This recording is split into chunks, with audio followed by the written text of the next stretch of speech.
जय हिंद। स्वागत है आपका हमारे यूट्यूब चैनल कला विज्ञान में।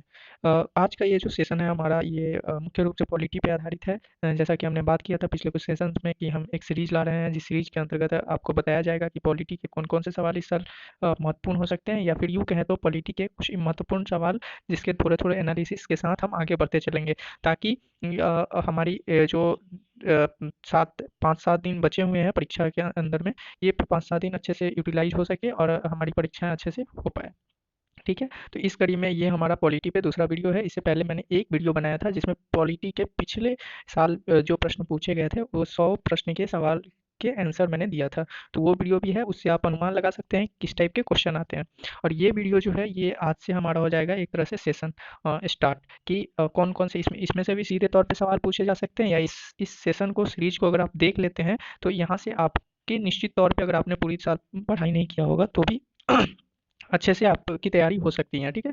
तो वीडियो में बने रहें। और जैसा कि मैंने सिलेबस में बताया था सारा कुछ अपलोड करके कि कैसे पूछा जाता है, इसमें अपने भारत के सरकार, भारतीय सरकार के साथ-साथ संविधान, भारतीय संविधान पे भी बात की जाती है।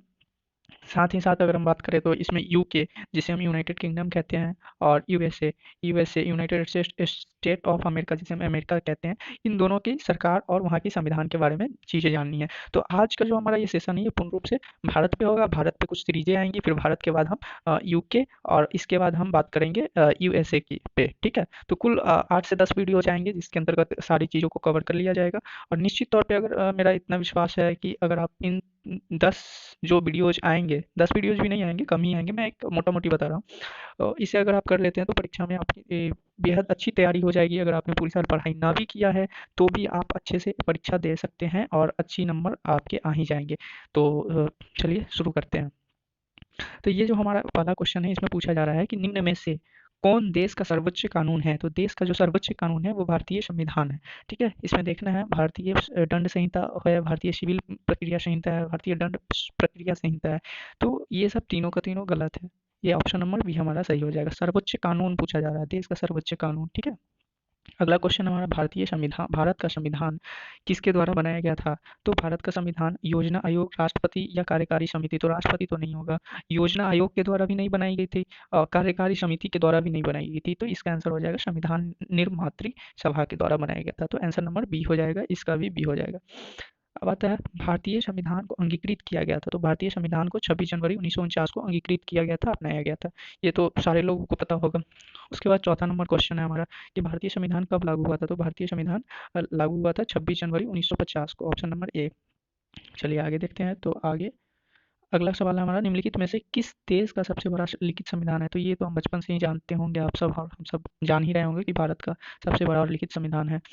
भारत का मूल संविधान कहाँ संरक्षित है? तो भारत का जो मूल संविधान है, यानी कि हमारा जो मूल संविधान है, वो संसद भवन में संरक्षित किया गया है, वहाँ पे रखा गया है।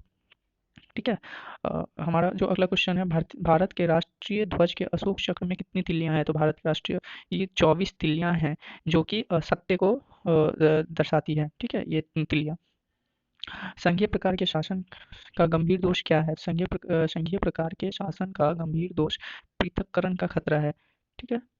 अगला सवाल हमारा आता है, दोहरी नागरिकता निम्नलिखित में से किसकी विशेषता है? तो दोहरी नागरिकता विशेषता है ये एकात्मक सरकार की, संसदीय सरकार की। देखिए, मैं ऑप्शन भी इसलिए कह रहा हूँ क्योंकि आप ये जो पढ़ें, इसका इस पूरे पीडीएफ को टेलीग्राम पे अपलोड कर दिया जाएगा, वहाँ से आप डाउनलोड करके भी आप इसे देख सकते हैं, या फिर वीडियो को भी आप सुने।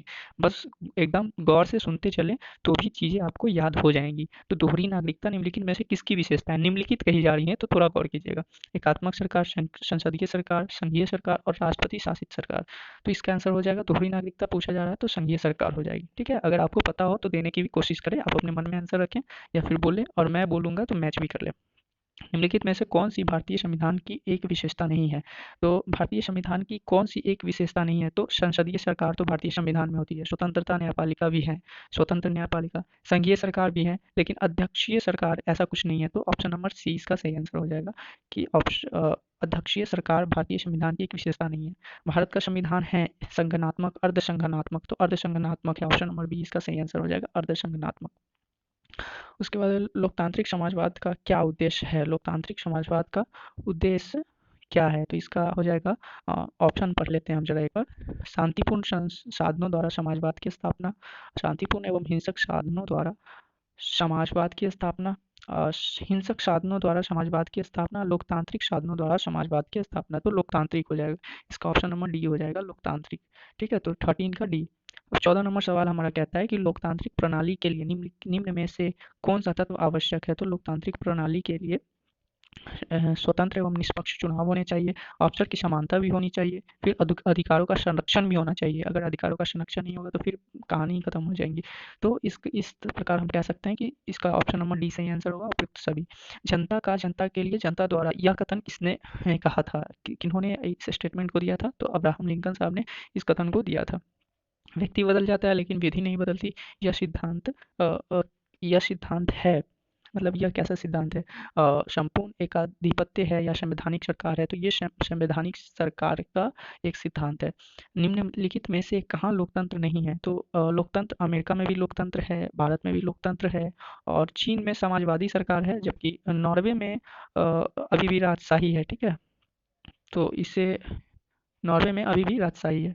तो अब देख लें, उसके बाद कहा जाता है स्थानीय, 18 नंबर सवाल है हमारा, स्थानीय सरकारों का आधार क्या है? स्थानीय सरकारों का आधार की जब हम बात करेंगे, एक मिनट, स्थानीय सरकारों के आधार की बात करेंगे तो उसका आधार क्या है? तो लोकतंत्र है, लोकतंत्र ही तो सरकारों का आधार होता है। उसके बाद हमारा जो 19 नंबर सवाल है ये पूछा जा रहा है, भारतीय संविधान में मूल अधिकार को किस देश के अधिकार को किस देश के संविधान से लिया गया? तो ये लिया गया था संयुक्त राज्य अमेरिका से। हमारा जो मूल अधिकार है ये संयुक्त राज्य अमेरिका के संविधान से लिया गया था। भारत में एकल नागरिकता की अवधारणा कहाँ से लिया गया? तो एकल नागरिकता की जो अवधारणा है ये इंग्लैंड से लिया गया था। संविधान के अनुसार भारत के राष्ट्रपति की शक्ति निम्न निम्न में से किसके समान होती है? पाकिस्तान के राष्ट्रपति ये तो नहीं हो पाएगा, फ्रांस के राष्ट्रपति ये भी नहीं होगा, अमेरिका के राष्ट्रपति ये भी नहीं, ब्रिटेन के राजा। इसका आंसर नंबर ए। संविधान के अनुसार भारत के राष्ट्रपति निम्न में से किसके समान होते हैं? देखिए निम्न कहा जा रहा है तो थोड़ी सी चीज़ों पे गौर करें, क्योंकि जो ऑप्शन दिया गया उसी में से कोई एक है, जबकि अगर कुछ और वहाँ पे हो तो अलग हो सकता है। जैसे भारत के राष्ट्रपति भी किसी अलग पदेन सदस्य हो सकते हैं, जैसे उपराष्ट्रपति होते हैं राज्यसभा के, उपराष्ट्रपति राज्यसभा के होते हैं, वैसे ही और भी पदेन हो सकते हैं, पदेन सदस्य हो सकते हैं। ठीक है, अगला हमारा 22 नंबर सवाल है कि भारतीय संसद ने पर्यावरण संरक्षण अधिनियम कब पारित किया? तो ये 1986 में पारित किया गया था। नेक्स्ट आते हैं, भारत में किस प्रकार का लोकतंत्र है? तो भारत में लोकतंत्र है वो प्रत्यक्ष लोकतंत्र है। नहीं नहीं नहीं, भारत में किस प्रकार का लोकतंत्र है? तो प्रत्यक्ष तो है ही लेकिन प्रतिनिधिक है, क्योंकि यहाँ प्रतिनिधि है, रिप्रेजेंटेटिव जिसे कहते हैं। भारतीय संविधान में संविधान संशोधन करने की प्रक्रिया को कहाँ से लिया गया? तो ये संविधान संशोधन करने की प्रक्रिया दक्षिण अफ्रीका से लिया गया है। आई थिंक ये आप लोगों को पता होगा। भारत के संविधान का निर्माता किसे कहा जाता है? तो डॉक्टर बी आर अम्बेडकर को भारत के संविधान का निर्माता कहा जाता है। 26 नंबर सवाल है, संविधान सभा की प्रारूप समिति के अध्यक्ष कौन थे? तो संविधान सभा के प्रारूप समिति के अध्यक्ष भी डॉक्टर बी आर अम्बेडकर ही थे। या संविधान सभा के अस्थायी अध्यक्ष पूछे या अस्थायी सदस्य पूछे तो बी आर अम्बेडकर ही हो जाएगा। ठीक है, निम्न में से किसे संविधान की आत्मा के रूप में परिभाषित? तो प्रस्तावना जो होती है जिसे हम प्रियम्बल कहते हैं, वो संविधान की आत्मा, हाँ, उसे कहा जाता है। भारतीय संविधान की प्रस्तावना में निम्नलिखित में से किस अभिव्यक्ति का प्रयोग नहीं किया गया है? किस अभिव्यक्ति का? तो प्रभुत्व संपन्न लोकतंत्रीय गणराज्य का किया गया, संघीय किया गया, धर्मनिरपेक्ष किया गया, लेकिन ये नहीं किया गया था। मतलब समाजवादी भी किया गया है, संघीय नहीं किया गया, संघ के बारे में नहीं बताया गया, माफ कीजिएगा। समाजवादी भी किया गया है जो कि 42वें संशोधन के बाद किया गया। समाजवादी समाजवादी किया गया है, संघ नहीं किया गया। तो और 28 नंबर जो सवाल है हमारा, भारतीय संविधान की प्रस्तावना में निम्नलिखित में से किस अभिव्यक्ति का प्रयोग नहीं किया गया है? तो इसका आंसर हो जाएगा संघीय। उसके बाद 29 नंबर क्वेश्चन है कि भारत के संविधान की प्रस्तावना में कितनी बार संशोधन किया गया है? तो संविधान की प्रस्तावना में 1 बार संशोधन किया गया। 30 नंबर सवाल हमारा इस तरह के है कि इनमें से किस संविधान संशोधन के द्वारा प्रस्तावना में समाजवादी, पंथ निरपेक्ष और अखंडता शब्द को जोड़ा गया है? तो संविधान के जो 42वां संशोधन है हमारा, इसमें इसमें ही इन सब चीज़ों को जोड़ा गया था। देखिए संविधान की प्रस्तावना में, यहाँ को देखिए गौर से जरा देखिए, आपको समझ आ जाएंगी कुछ चीज़। संविधान की प्रस्तावना में 1 बार संशोधन किया गया है, और इस संशोधन ये इंदिरा गांधी के समय संशोधन किया गया था 1976 के आसपास, 1976 में। हाँ, तो संविधान की प्रस्तावना में 1 बार संशोधन किया गया था आपातकालीन के समय। आपातकाल किसके समय हुआ था? तो इंदिरा गांधी के समय। उस समय कौन सा साल था? 1976 था। और इंदिरा गांधी की सरकार थी। आपातकालीन के समय 42वां संविधान संशोधन करके प्रस्तावना में समाजवादी, पंथ निरपेक्ष और अखंडता जैसे शब्द जोड़े गए थे। ठीक है, तो ये देख लें। तो यहाँ हो जाएगा इसका आंसर 42। वाह। संविधान के लागू होने के समय निम्नलिखित में से कौन सा प्रस्तावना में शामिल नहीं था? तो स्वाभाविक सी बात है, 42वां में हमने किन किन चीज़ों को जोड़ा था? समाजवादी, पंथ निरपेक्ष और अखंडता जैसे शब्द को। तो स्वतंत्रता था, समानता था, न्याय था, समाजवादी इसका आंसर हो जाएगा, ऑप्शन नंबर सी। उसके बाद आता है 32 नंबर सवाल, ये कहता है कि प्रस्तावना का वह कौन सा गुण है जो यह कहता है कि कोई भी भारतीय नागरिक किसी अन्य नागरिक का अनादर न करे? तो ये हो जाएगा बंधुत्व।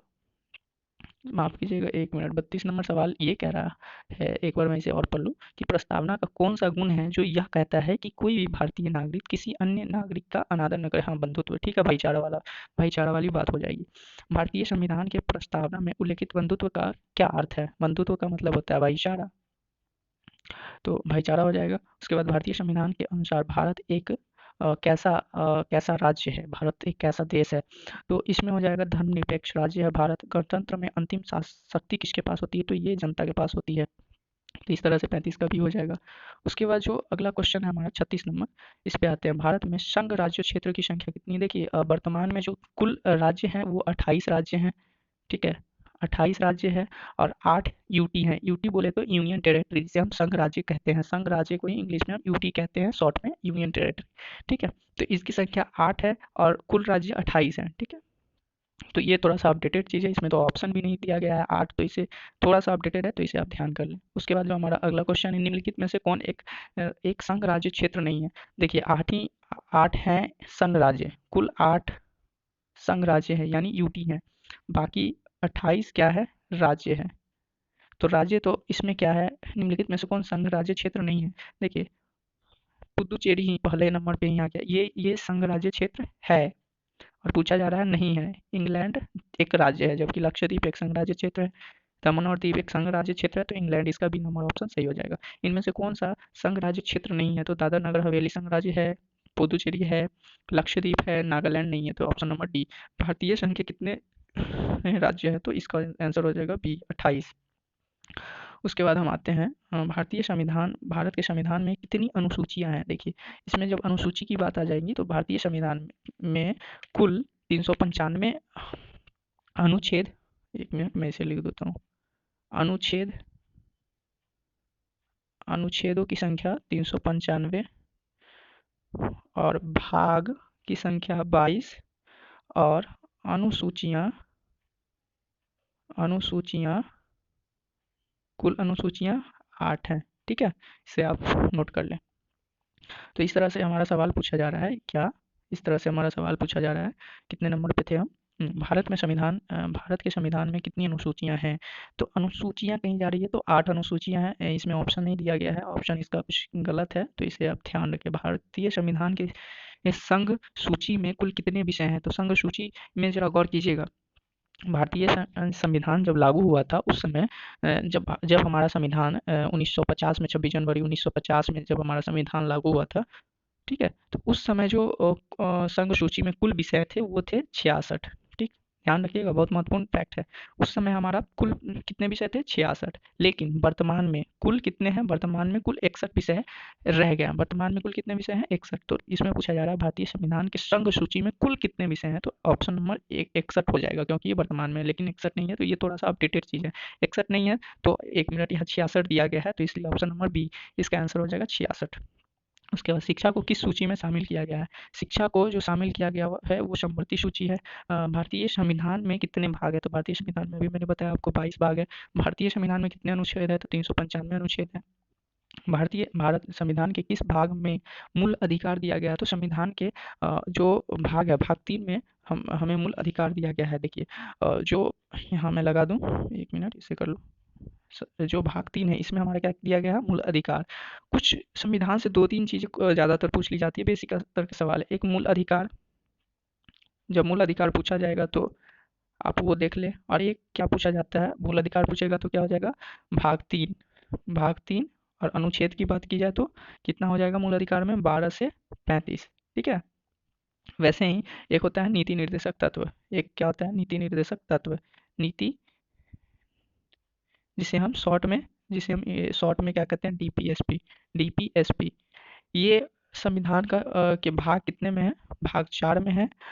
और ये जो अनुच्छेद है डीपीएसपी की वो 36 से लेकर के 51 है, तो इसे आप ध्यान रखेंगे। तो इस तरह से संविधान तो 46 नंबर कह रहा है कि संविधान के भाग 4 में निम्नलिखित में से किसका उल्लेख किया गया है? तो भाग 4 में डीपीएसपी का उल्लेख किया गया है। भारत के संविधान में भारत को किस रूप में दर्शाया गया है? तो भारत को एक संघ के रूप में दर्शाया गया है। निम्न में से कौन सा राज्य का आवश्यक तत्व है? तो एक राज्य होने के लिए संप्रभुता का होना आवश्यक है, सरकार होनी चाहिए और उस एक राज्य के लिए एक विशेष क्षेत्र का होना आवश्यक है। तो उपयुक्त सभी इसका आंसर हो जाएगा ऑप्शन नंबर डी। 49 का है क्या? 49 नंबर क्वेश्चन हमारा कह रहा है, 49 नंबर क्वेश्चन है हमारा कि निम्नलिखित में से किसके द्वारा राज्य संचालित होता है? तो राज्य संचालित होता है सरकार के द्वारा।